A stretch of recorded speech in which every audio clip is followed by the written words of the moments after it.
Luck is a very thin wire between survival and disaster, and not many people can keep their balance on it.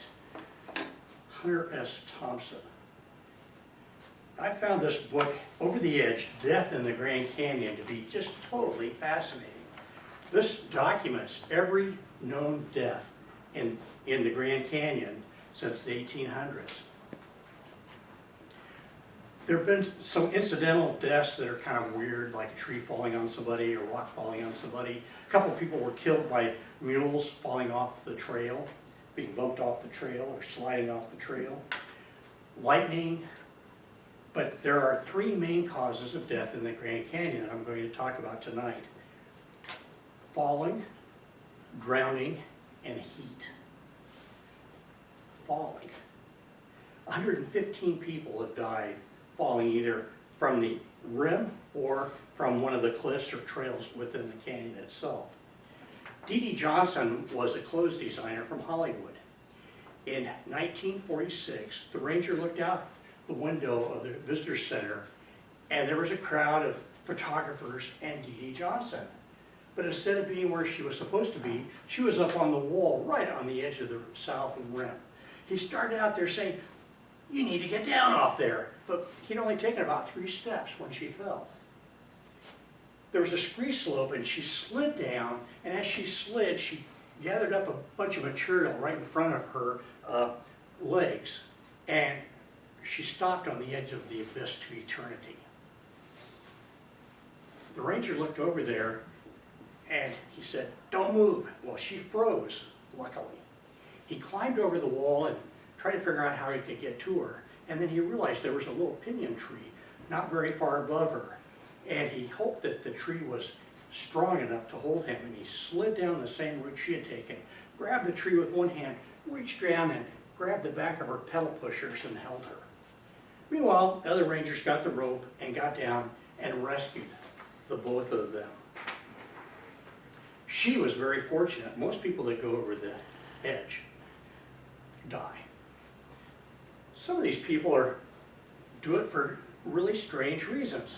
For instance, they want to frame their picture just right and they're kind of moving around. They don't realize how close to the edge. They step right off. Another case, a man was hiking on Bright Angel Trail with his teenage daughter, and he decided he'd give her a scare by pretending to fall off the edge. He lost his balance and he did fall off the edge, and he died. There's young men, particularly, that like to show off and be on the edge and do kind of dangerous things, and sometimes they lose their balance and they die as well. It's very interesting that 75% of all the people that die in the Grand Canyon are what? Men. Only 25% are women. Tells you something there, doesn't it? More men go to the Grand. Drowning. At the bottom of the Grand Canyon is this tremendous river called the Colorado River. Since the Glen Canyon Dam has been put in, the river is continually cold because the water comes from the bottom of the lake. It's about 48 to 52 degrees all the time.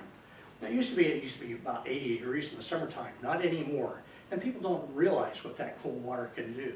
In fact, a lot of people that go in, even with life jackets on and die because they have a heart attack induced by the cold water, particularly older guys. The story I'd like to tell you about are 2 California surfer dudes from Southern California. There was a group, they were going down the Cape App Trail, and at the bottom of the trail there's a bridge. You go across, you walk down 2 miles, go across another bridge, and you go up the Bright Angel Trail. They made it down to the bottom just fine, and 6 of them headed on down to the Bright Angel Trail. But the 2 surfer dudes decided, hey, why should we walk down when we can just swim down the river? They stuck their toe in the river and realized, hey, this is really cold. It's going to be too hard to just kind of go in gradually, so they decided, let's dive off a rock. They dove off a rock, and it was really cold, and they realized they'd made a mistake. Now, Zwick was the better swimmer, and he headed for shore right away. His buddy grabbed him from behind and pulled him underwater, climbing over, and already panicked. He broke free, swam again for the side. His buddy grabbed him again, and he realized, if I don't fight free from this guy, I'm dying right here. He fought free As they went down the river, they got caught in a little eddy and kind of going around in a whirlpool kind of thing on the edge of the river. As he went by the edge, he grabbed the edge of a cliff right there and was able to pull himself up on a ledge. Meantime, his buddy kept going around a few more times, finally headed on down the river and died, of course. By the time the Rangers were able to get a rope down to him, he was hypothermic and totally panicked. They lured the rope to him with a harness. He got into the harness and he actually wrapped the rope around his neck. I'll show you how bad off he was. Many people that die in the river is because maybe the boat flips over and they're caught underneath the boat, or the river, the force of the river holds them under at one of the rapids. But there's quite a few, particularly guys, teenage boys or young men, that decide, hey, it's on my bucket list to swim the river. And most of them never make it, some do. Finally, heat. 82 people have died from heat in the Grand Canyon. Now, a canyon is a little bit different than a mountain. If you're climbing a mountain and you're not in shape, or it's really not for you, you're not technically able to do it, you'll get to a point and you say, okay, this is it, I can't make it any farther up. And you turn around and it's so much easier going back down. The opposite is true of a canyon. You head down into the Grand Canyon in the early morning, it's not that hot. You're feeling good. The miles go down real quick. Then you run out of water, it gets really hot, it's time to turn around, and that's when you find that you're really in big trouble. The story I'd like to tell you about is a lady named Marge. She was about, I think, 26 years old. She just completed the Boston Marathon. Great shape. She'd done the Boston Marathon in less than 3 hours. So she came to Arizona, to Flagstaff, and she met her buddy there, Randy, and he thought, hey, we ought to do maybe a run in the Grand Canyon. Hey, great idea. And he looked at the map and said, well, yeah, we'll take this little, it was not even a regular trail, it was like a miner's trail, but it hooked up to the regular Kebab Trail. And he said, yeah, it's about 15 miles. But he hadn't really read the map very well. It was more like 28 miles. So they started out, and normally, particularly in the summertime, you want to start that hiking in the Grand Canyon as early as possible, even before light. But they didn't start until 8 o'clock. Now, he took 1 gallon of water, which seems quite a bit, but on a hot day, he probably should have had 2 gallons. She didn't want the weight, so she only took 2 quarts. By 1 o'clock, he got to the point where he felt like he just couldn't go on. He was about to have a heat exhaustion. So he said, I've got to stop here. I'm afraid I just can't go anymore. He'd already used, at that point, he used up all his water. Well, she'd long ago used up all of her water, and she felt bad about it. She felt responsibility. So she decided she's going to rush on, try to get down to Phantom Ranch and get help for him. She hurried on. By that time, they had actually done 15 miles. She hurried on, and finally, the trail that she was taking, it turned and made a jig to the left and up the hill for a few hundred yards, and then she would have been on the main trail, and it would have been real easy to get on down to Phantom Ranch at that point. But being dehydrated, probably close to heat exhaustion herself, she headed for the water, made a right-hand turn, and tried to work her way down. She got down into this ravine that was very, very steep. And when she got to the end of the ravine, there was a 300-foot cliff, which of course she couldn't get down. And she couldn't get back up without technical climbing skills, and so she stayed right there. Now meanwhile, Randy, as the day cooled off and he had rested, he started on down the trail and followed her footprints, going very slowly.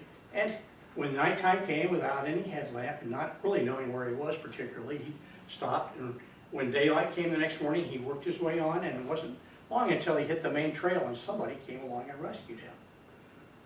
He didn't say one word about Marge. And when they got back up to the rim, he told the ranger, he said, Marge should be down in Phantom Ranch. Give her this message that I'm moving her car from where she had it at the parking lot to a different parking lot, so she'll know where her car is. Then he hitched a ride back to Flagstaff. When he got there, he just crashed. That evening, her parents came into town. They couldn't find her. So they called up, and she wasn't anywhere around, and they finally got hold of the rangers in Grand Canyon, and finally they figured out that she'd been with Randy. When they finally knocked on his door, woke him up, and got the story, it was by that time was the next day. The helicopter came, and they found her curled in a fetal position, and if he'd only said something earlier, she probably would have survived. Too bad.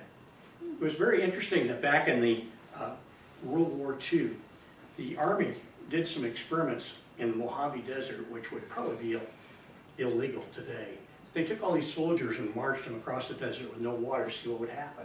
And they found out that if you have enough water, you're fully hydrated, and you just stay right where you are in 110 degrees temperature, no water, you'll survive for 72 hours. If you stay where you are and wait till evening, and you walk just during the nighttime, you'll survive for 48 hours. But if you keep going in the daytime, you're only going to survive 24 hours. Kind of a little bit of a message right there. So there's many other ways to die in a national park, but the main thing I think we have to remember, and that most people don't realize, that any national park, whether it's Grand Canyon, Yosemite, or any place else, it's not Disneyland. It's not safe. There are dangers there. And the main thing for survival can be summed up by Bear Rissos. Survival can be summed up in 3 words. Never give up. Just keep trying.